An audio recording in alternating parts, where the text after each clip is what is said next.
Hello বন্ধুরা, আশা করি সবাই খুব ভালো আছো। তো আমিও অনেক ভালো আছি। তো আমি যেহেতু গ্রামে থাকি, অনেকে জানো, তো আজকে তোমার আমার গ্রামের কিছু পরিবেশটা দেখো, মানে এত সুন্দর, এত ভালো লাগতেছে। তোমরা দেখতেই পাইতেছো ব্যাকগ্রাউন্ডটা মানে কত সুন্দর। দেখো পিছে পুকুর আছে, জল আছে, তো আরো অনেক কিছু দেখাবো। চলো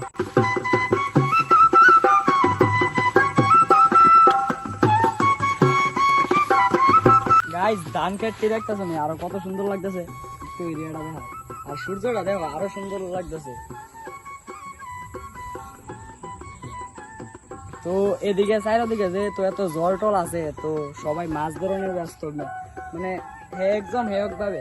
তো তোমরা দেখাবো কিছু মাছ ধরার পদ্ধতি। তো চলো।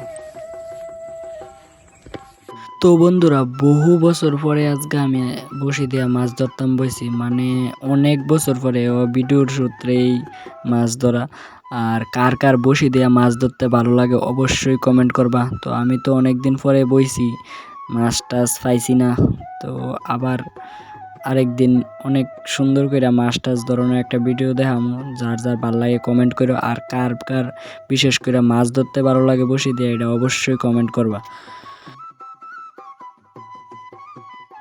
তো আজকের ভিডিওটা খুব সুন্দর করে ছোট্ট করে বানাইলাম। তো কার কার ভালো লাগছে অবশ্যই কমেন্ট করবা। তাইলে কিন্তু আমার গ্রামের সৌন্দর্য কিন্তু দেখায় শেষ করন যেত না। আমার গ্রামের মধ্যে অনেক কিছু আছে। তো ভালো লাগলে অবশ্যই ভিডিওটা লাইক করো।